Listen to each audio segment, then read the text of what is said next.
Good morning. ప్రార్థన. పరిశుద్ధుల ప్రేమ కలిగిన తండ్రి, నీకే వందనములయ్యా. దేవా, రాత్రంతా మంచి నిద్ర దయచేసావయ్యా.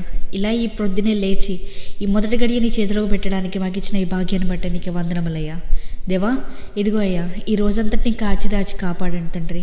దేవా, ఈ ప్రార్థనలో ఏకీపిస్తున్న ప్రతి ఒక్కరు వారి వారి మందిరాలకు వెళ్తుండగా, దేవా, వారు ఏ స్థితిగతులు గుండా వారి మందిరానికి వెళ్ళి నిన్ను ఆరాధిస్తున్నారో మాకైతే తెలియదు కానీ తండ్రి, వారు ఏ విధంగా అయితే వెళ్ళారో అట్టి విధంగా వారు వెనక్కి తిరిగి రాకూడదయ్యా. నీ ఆశీర్వాదాలను, నీ ప్రేమని, నీ గ్రేస్ని వాళ్ళు పొందుకునే వెనక్కి రావాలయ్యా. దేవా, వారి జీవితంలో ఎదుర్కొంటున్న ప్రతి పోరాటం నుండి వారికి ఈ రోజు విడుదల వచ్చునుగా కానీ ప్రకటిస్తున్నానయ్యా యేసునామంలో.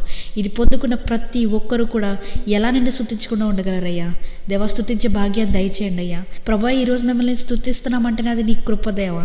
దేవా, కృపమా అందరికీ దయచేయమని, ఈ రోజంతా నీ రెక్కల చోటని కాచి దాచి కాపాడమని, మేము తీసుకున్న ఆహారంలో, చూసే చూపులో, మాట్లాడే ప్రతి మాటలో నీ పరిశుద్ధాత్మ శక్తిని కుమ్మరించమని, మా శిరస్సు నుంచి అరికాల వరకు నీ రక్త ప్రోక్షణ జరిగించమని నజరేయుడైన యేసుక్రీస్తు నామంలో అడిగి వేడుకొచ్చిన మా పరలోకపు తండ్రి. ఆమేన్.